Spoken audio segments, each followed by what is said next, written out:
Hi, and welcome to my talk on malicious proxies.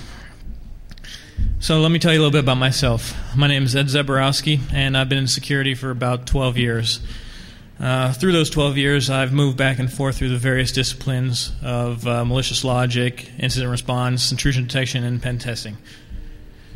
During this moving back and forth, I've found that I really enjoy the pen testing the most because it gives me the ability to tackle problems and evolving challenges that I normally wouldn't encounter.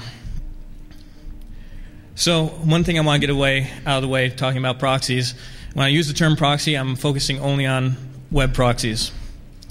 And there's also plenty of reasons why you'd want to deploy proxy legitimately, but who really cares? I'm not here to espouse on the benefits of a proxy. So why would I come up with malicious proxy anyways? I wanted to come up with as many ways as I could to screw with a user's web browsing session anytime I could. And also, as a pen tester, it gave me the ability to gather information that I might not have accessibility to. So a quick simplistic rundown of how proxies work. You have the client that requests a page through a proxy, and that proxy then requests it from the server. The server passes that page back to the proxy, and from the proxy to the client, rendering the page. A malicious proxy isn't much different because it still sends the request through the proxy to the server and back to the proxy. The only difference here is the proxy now has a chance to modify this data. And here's a screenshot of an excerpt of /dot before and after it modifies it. Now, what you see here is on the bottom screen a couple elements being added on to the page there, inserting some JavaScript. That JavaScript or page, as it's been modified by the proxy, is then passed right back onto the client where it's now rendered with the modifications you made to it. So as I mentioned, a malicious proxy isn't much different from a standard proxy, but it can modify and change the HTTP responses and requests, and it can also add and remove data. So there are a couple ways you would want to go about modifying the content. One way is via modifying the static HTML.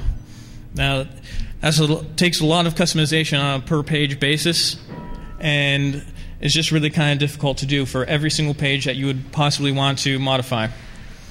Another way to do it is via injecting JavaScript directly into the page.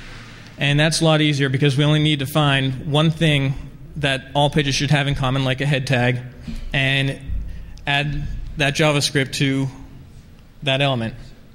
This way, it allows the client to render the page for us and do it in a consistent way, modifying the DOM. So there are some potential issues you might encounter when deploying malicious proxy. One is that inserted JavaScript may be blocked by extensions like NoScript. There are ways around this, though, because if you can inject JavaScript as it's traveling through the proxy, you can just directly inject the JavaScript, making it look like it's from whatever trusted site that the user is going to. Also, I've encountered that some AJAX-heavy sites don't play very well, especially in the area of forms. If a site sends the form request off in an AJAX request, it might not get picked up, but if it's sent via a form post to a separate handler, it will get picked up. Another issue is compressed pages. Because everything uses the HTTP 1.1 standard these days, excuse me.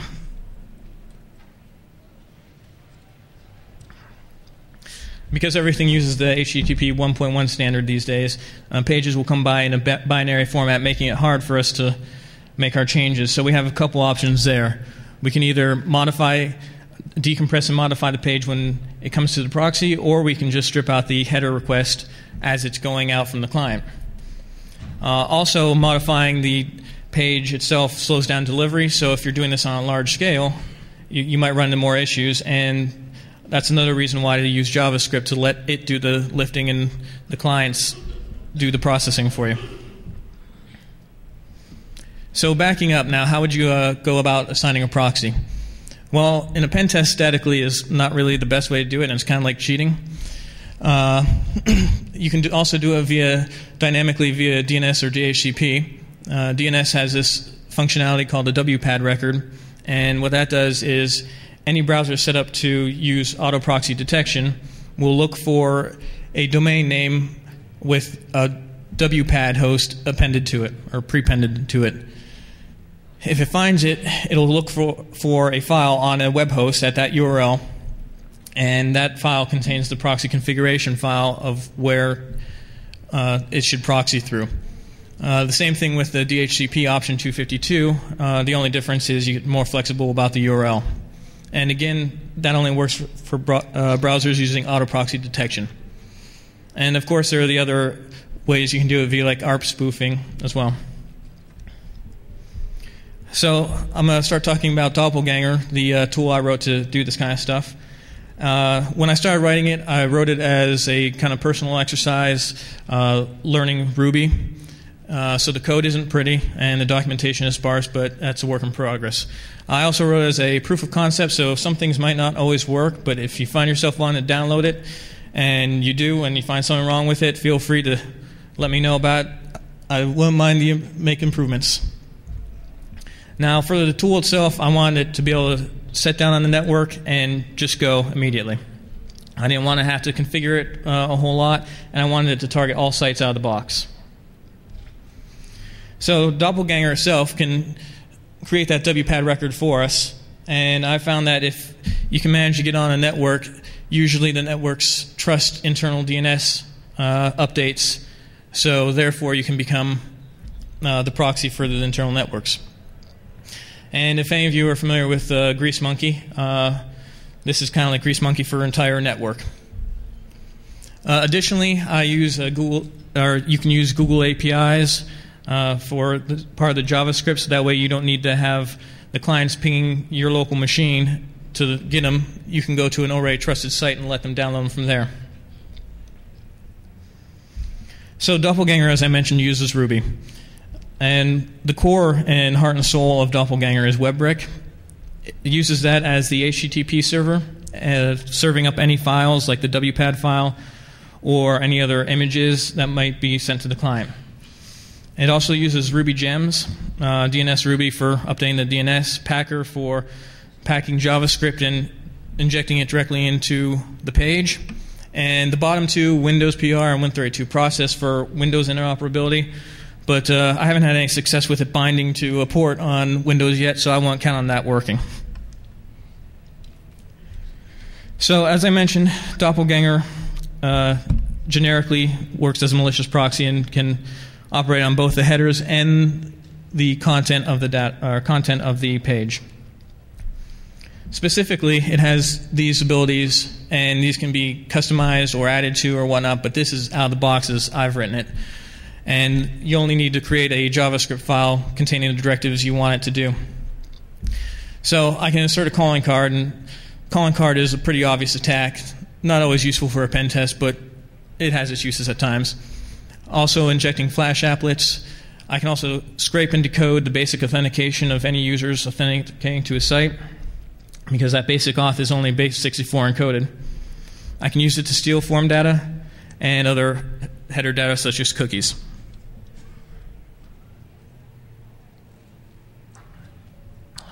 So inserting a calling card simply just removes all the children tag of the body tag, and it adds a new image to display on the page prominently. Header capturing works just as it sounds. As a header is coming in or out, you can grab it. And like I said, this works for HTTP basic authentication, and it can decode it for us on the fly, so that way we don't need to bother putting it through our base 64 decoder. And we can also grab cookies to steal other people's sessions.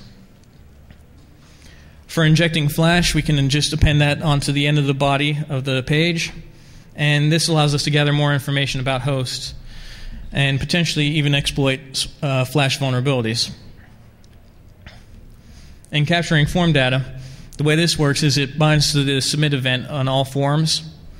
And when the user clicks on the submit button, it serializes that data, sends it back to the proxy to a non-existent URL, where it's then logged by Doppelganger.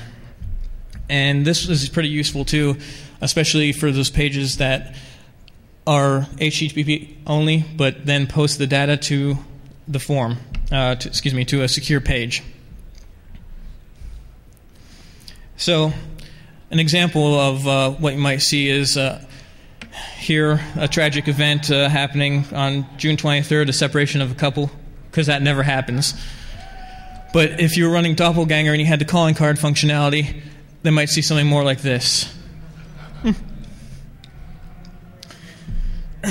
Stealing form data. Here's an excerpt from the /login box, and I have my username and my password in there. And at the bottom, in the red, is the form data that's serialized and posted back to Doppelganger that contains all the information that the user put into that form. So Doppelganger has some other uses, potentially. You could use it in phishing attacks. You could also use it in CSRF attacks or exploiting other things like Adobe Flash or the O-Day Firefox vulnerabilities that just recently came out. And where I'd like to take it in the future is add more or more control over what pages that you could manipulate. Right now, as I mentioned, it just kind of gets everything out of the box. You might want to be able to filter out some of those pages and only get the ones that might be of interest to you. Also, a little more interactivity, because there's chances are you might want to add more JavaScript to it via Google APIs, in which case you have to stop Doppelganger, start it back up, and run it. And during that time, you might miss something. Or if somebody's looking at you as a proxy and you're not running, you could effectively denial of service to the network. And additionally, I'd also like to add some functionality for the SSL strip and SSL sniff that Moxie's been working on. That's some pretty good work right there. So now some curious findings about when I was creating this tool. One of the things I found out when I started with the WPAD was that when I first updated that DNS record, I had about 320 hosts pinging my laptop as their proxy in about an hour's worth of time. But in our environment, we don't use, our environment uses GPO to push out proxy as well as baseline image. So we were getting about 320 hosts that were looking at my laptop to be their proxy.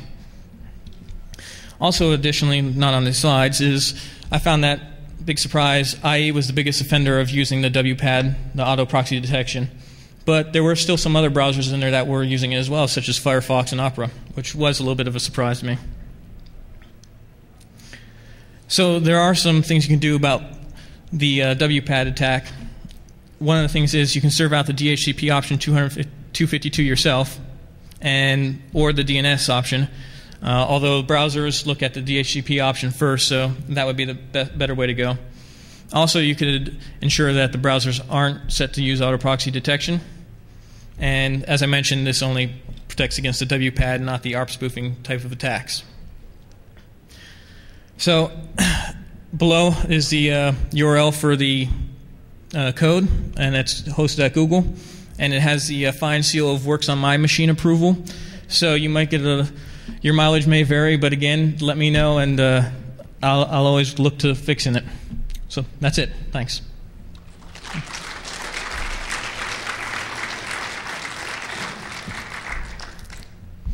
I have time for questions if anyone has any questions. Yes? No, I'm not just decrypting SSL. I had actually added functionality originally to create self-signed certificates on the fly, and I had that partially working, but then I figured I'd just back off of that and use Moxie's SSL sniff and SSL stripping, which I intend on putting in there to do that kind of functionality.